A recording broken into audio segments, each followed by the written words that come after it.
இறைவனின் சாந்தியும் சமாதானமும் நம் அனைவரின் மீதும் உண்டாவதாக. எல்லா புகழும் இறைவன் ஒருவனுக்கு.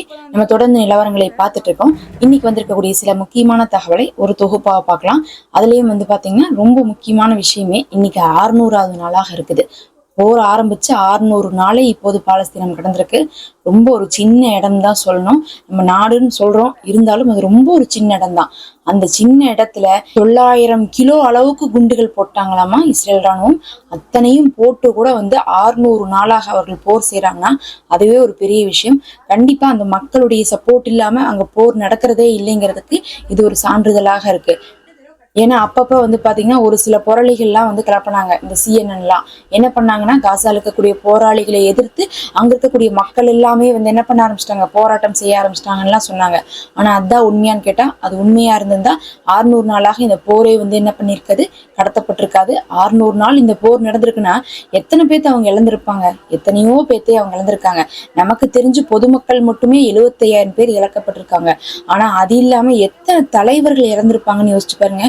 அப்பப்ப பாத்தீங்கன்னா ஒரு சில தலைவர்களை பத்தி நம்ம பாத்துக்கிட்டே வருவோம். ஆமா இவங்க இறந்துட்டாங்கன்னு சொல்லிட்டு காசால அறிவிச்சுட்டே இருப்பாங்க.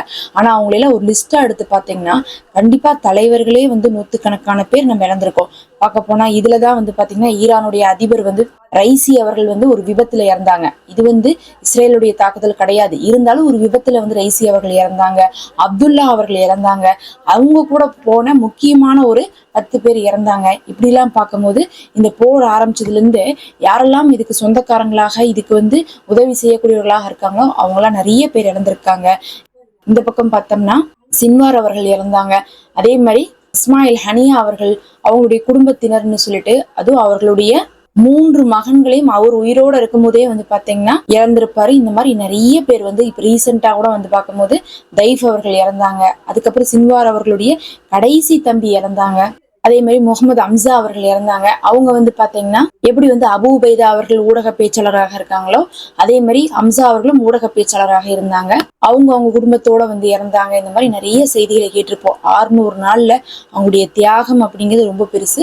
நம்ம யாருமே இலக்கலைன்ல நம்ம சொல்லவே முடியாது. பொதுமக்கள் இறந்ததையும் நம்ம ஒத்துக்கிட்டு தான் இருக்கோம், தலைவர்கள் இறந்ததையும் நம்ம அறிவிச்சுட்டு தான் இருக்கிறோம். ஒட்டுக்கா சேர்த்தி பார்க்கும்போது தலைவர்கள், அங்க இருக்கக்கூடிய போராளிகளும் நிறைய பேர் பாத்தீங்கன்னா இழப்பை தழுவி கொண்டுதான் இருக்காங்க. இருந்தாலும் சின்வார் இறந்துட்டாங்க, இவங்க இறந்துட்டாங்கிறதுக்காகலாம் ஒரு போர் நிக்கல.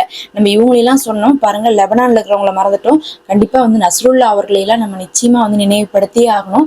நஸ்ருல்லா மட்டுமா, நஸ்ருல்லாவோடு சேர்ந்து அவங்க காட்டுறாங்க ஒரு 24 பேர் காட்டுறாங்க. நஸ்ருல்லாவுக்கு கீழே இருக்கக்கூடிய 24 பேர்.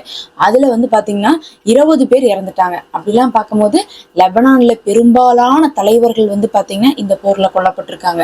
அதிகமாக காசாவை விட லெபனான்ல பாத்தீங்கன்னா போராளி குழுவுல தலைவர்கள் இழப்பு ரொம்ப ஜாஸ்தியா இருந்திருக்கு. கொஞ்சம் நெஞ்செல்லாம் கிடையாது, ரொம்ப ரொம்ப ஜாஸ்தியா இருந்திருக்கு. அத்தனையும் கடந்துதான் இப்ப 600வது நாளாக போர் போயிட்டு இருக்குது. இன்னைக்கு கூட பாத்தீங்கன்னா அங்க இருக்கக்கூடிய காசால இருக்கக்கூடிய போலீஸ் அமைப்பு என்ன பண்ணிருக்காங்க, ஒரு பெரிய ஒரு விஷயத்தை முன்னெடுத்திருக்காங்க. இப்ப இஸ்ரேல் என்ன பிளான் பண்ணிட்டாங்கன்னா, நம்ம ட்ரக்குகளை எல்லாம் உள்ளக்குள்ளேயே விட வேண்டாம், உள்ள விடாம என்ன பண்ணிடலாம், தடுத்துடலாம்னு சொல்லிட்டு ரொம்ப நாளா தடுத்து வச்சிருந்தாங்க. அதை உலக நாடுகளே கேள்வி எழுப்பி உள்ள கொண்டு போங்கன்னு சொல்லிட்டு அழுத்தம் கொடுக்க ஆரம்பிச்சதுக்கு பிறகு இப்ப என்ன பண்ணிட்டாங்கன்னா, நாங்களும் அமெரிக்காவும் சேர்ந்து பாலஸ்தீனத்துக்காகவே ஒரு அமைப்பு கிரியேட் பண்ணி அந்த உதவிக்கரங்கள் மூலமாக நாங்க என்ன பண்ண போறோம், ட்ரக்குகளை கொண்டு போய் உணவுகளை விநியோகப்படுத்த போறோம். நாங்க அதை பாத்தீங்கன்னா UNRWA இல்ல WHO அக்செப்ட் பண்ணவே இல்லை. இருந்தாலும் அதைதான் இஸ்ரேல் செய்ய ஆரம்பிச்சிருக்காங்க. அது ஏன் அவங்க செய்யறாங்க அப்படின்னு பார்த்தா, அங்க காசால எல்லா பகுதியிலுமே போராளிகள் இருக்க மாட்டாங்க. ஒரு சில பகுதிகளில் பாத்தீங்கன்னா இஸ்ரேலுக்கு ஆதரவாளர்கள் இருந்து கொண்டுதான் இருக்காங்க. அதுல நம்ம ஏற்கனவே பழங்குடியினரை பத்தி சொல்லியிருக்கோம். அங்க இருக்கக்கூடிய பழங்குடியினர் எப்படிப்பட்டவங்கன்னா, அவங்க இஸ்ரேலுக்கு தேவையான துப்புகளை அங்க கொடுத்துட்டு இருப்பாங்க. அதனால அந்த பழங்குடியினருக்கு தேவையான உணவுகளை இஸ்ரேல் விநியோகம் பண்ணிட்டு இருக்குன்னு சொல்லிட்டு நம்ம பார்த்திருக்கோம். அவங்கதான் என்ன பண்ணிட்டு இருக்காங்க, அப்பப்ப ட்ரக்குகளை திருடுறாங்கன்னு பார்த்தோம். அதே மாதிரி இன்னொரு குரூப் இருக்காங்க. அவங்க பாத்தீங்கன்னா IS பயங்கரவாதிகளோடு தொடர்பு இருக்கக்கூடியவங்க. அவங்க அமெரிக்காவுடைய பேச்சையும் இஸ்ரேலுடைய பேச்சையும் காசாக்குள்ள இருந்தே கேட்டுட்டு இருக்கவங்க. அவங்கள என்ன பண்ணிருக்காங்கன்னா நியமிச்சிருக்காங்க. அவங்கதான் என்ன பண்ண போறாங்களாமா, ட்ரக்குகளை எல்லாம் மக்கள்கிட்ட கொண்டு போய் சேர்த்த போறாங்களாமா. இப்ப இவங்க என்ன சொன்னாங்க, காசால ஒரு அமைப்பை உருவாக்கி இருக்கோம், அந்த அமைப்பின் மூலமாக அமெரிக்காவும் இஸ்ரேலும் உணவு கொடுக்குன்னு சொன்னாங்க. அந்த அமைப்பே யாருன்னு பார்க்கும்போது அந்த பயங்கரவாதிகள் தானமா. அவங்க மூலமா ட்ரக்கை கொடுக்குறோம்னு சொல்லிட்டா அவங்க எப்படிப்பட்டவங்கன்னா கொள்ளையடிக்கக்கூடியவங்க. எல்லா ட்ரக்கையும் என்ன பண்ணிடுவாங்க, அவங்களே வந்து கொள்ளையடிச்சுப்பாங்க. எந்த உணவும் மக்களுக்கு போகாது. அதுக்காக தான் இப்ப இஸ்ரேல் வந்து இந்த பிளான பண்ணி வச்சிருக்காங்க. இதை கண்டுபிடிச்சிட்டு என்ன பண்ணிருக்காங்க, காசால இருக்கக்கூடிய போலீஸ் அமைப்பு களத்துல இறங்கி இருக்காங்க. இறங்குனது மட்டும் இல்ல, 7 பேர்த்த அதுல யாரெல்லாம் சம்பந்தமானவங்களோ அவங்கள வந்து நேத்து தூக்கு தண்டனை கொடுத்திருக்காங்க. ரொம்ப ஒரு அதிர்ச்சியான விஷயமாக இது இஸ்ரேலுக்கு அமைஞ்சிருக்கு. என்னடா அது, நம்ம இவங்கள வச்சு ஏமாத்தலாம்னு பார்த்தா இப்ப இவங்களையும் கண்டுபிடிச்சிட்டாங்களாங்கிற அளவுக்கு என்ன இருக்குன்னா, இன்னைக்கு வந்து அப்படி ஒரு 7 பேர், அந்த 7 பேருமே முக்கியமான ஆட்களாம அந்த பயங்கரவாத கூட்டத்திலேயே அவங்க காசாக்குள்ளதான் வசிச்சுட்டு இருக்காங்க. அந்த 7 பேர்த்தையும் கண்டுபிடிச்சு என்ன பண்ணிருக்காங்க, காசாவுடைய போலீஸ் அமைப்பு தூக்குல போட்டிருக்காங்க. அப்படின்னு அவங்களுடைய சிவில் சட்டம் எந்த அளவுக்கு இருக்குன்னு பாத்துக்கோங்க. இன்னுமே அவங்கதான் ஆட்சி செஞ்சுட்டு இருக்காங்க. தூக்குல எல்லாம் போறதெல்லாம் வந்து சும்மா வந்து கிடையாது. அது வந்து சட்டத்துக்கு கொண்டு வந்து அதுக்கப்புறம் வந்து பாத்தீங்கன்னா தீர்ப்பு கொடுக்கப்பட்டு அதுக்கப்புறம் தான் வந்து தூக்குல எல்லாம் போடுவாங்க. அங்க போர்ல வந்து சாப்பிட்றதுக்கு தங்குறக்கே வீடு இல்ல, இருந்தாலும் அங்க போலீஸ் அமைப்பு இருக்குது. அங்கேயும் வந்து பாத்தீங்கன்னா கவர்மெண்ட் வந்து ரன் ஆயிட்டு தான் இருக்குது. அந்த கவர்மெண்ட் மூலமா தான் இன்னுமே வந்து காசா மக்களுக்கு தேவையான சில விஷயங்கள் போய் சேர்ந்து கொண்டு இருக்கு. இப்ப அவங்கதான் என்ன பண்ணிருக்காங்க, ஒரு 7 முக்கியமானவங்களை வந்து தூக்குல போட்டிருக்காங்க. அது இல்லாம பலரை வந்து அரெஸ்ட் பண்ணிருக்காங்க. துப்பாக்கி சூழலாம் நடந்திருக்கு.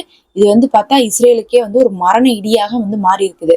நாம வந்து அவங்கள கடத்த வச்சுட்டு பாலஸ்தீன அமைப்பு தான் கடத்திட்டாங்கன்னு போய் சொல்லிடலாம், மக்களுக்கு உணவு கொடுக்க வேண்டாம், மறுபடியும் நிறுத்திடலான்னு பார்த்தா இப்ப அவங்கள இவங்களே கண்டுபிடிச்சு தண்டனை கொடுத்து அதை வேற அவங்களுடைய நியூஸ்ல எல்லாம் வந்து என்ன பண்ணிருக்காங்க, ஸ்ப்ரெட் பண்ணிருக்காங்க. பாலஸ்தீனத்துடைய அபிஷியலான நியூஸ்ல எல்லாம் வந்து பாத்தீங்கன்னா அவர்களை பத்தியான செய்திகளை எல்லாம் வந்து கொடுத்திருக்காங்க.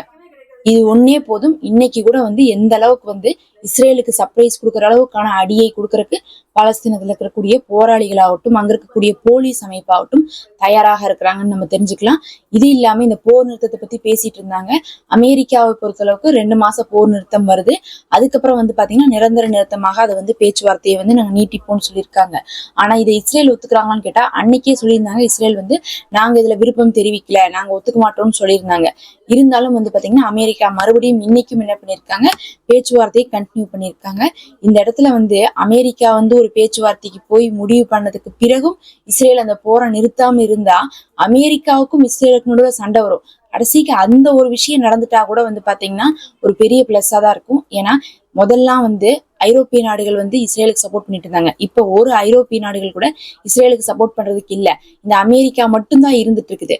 அதுல வந்து பாத்தீங்கன்னா அமெரிக்காவுடைய நட்பையும் கெடுத்துக்கிட்டாங்க அப்படின்றாவே இஸ்ரேல் வந்து தனிமையாக்கப்பட்டுரும். அதனால வந்து இந்த பேச்சுவார்த்தை போய் அந்த பேச்சுவார்த்தை வந்து செயல்பாட்டுக்கு வராட்டினாலும் கூட காசாவுக்கு ஒரு விதத்துல லாபமா தான் இருக்கும். இந்த ரஷ்யா உக்ரைன் போர்ல நம்ம பார்த்தோம்னா ஆரம்பத்துல வந்து பாத்தீங்கன்னா எல்லா சப்போர்ட்டையும் அமெரிக்கா கொடுத்தாலும் ட்ரம்ப் வந்ததுல இருந்து எந்த ஒரு சப்போர்ட்டையும் அமெரிக்கா கொடுக்கறது இல்ல. கொடுக்காட்டினாலும் ஐரோப்பிய நாடுகள் அவங்களுக்கு சப்போர்ட் பண்ணிட்டு இருந்தாங்க. அதனாலதான் வந்து பாத்தீங்கன்னா உக்ரைன் போர்ல வந்து அமெரிக்கா சப்போர்ட் இல்லாம கூட ரன் பண்ண முடிஞ்சு. ஆனா இப்ப இஸ்ரேலுக்கு வந்து இருக்கக்கூடிய ஒரே சப்போர்ட்டே அமெரிக்கா தான். அந்த அமெரிக்காவுடைய சப்போர்ட்டே போயிருச்சுன்னா யாருமே இஸ்ரேல் பக்கம் திரும்பி கூட பார்க்க மாட்டாங்க.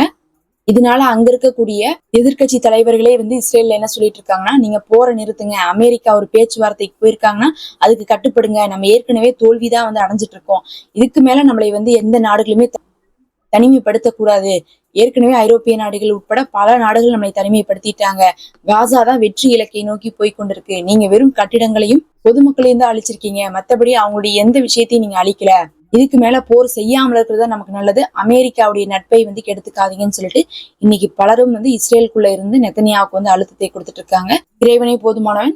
நம்ம இன்னும் சில தகவல்களோடு உங்களை சந்திக்கலாம்.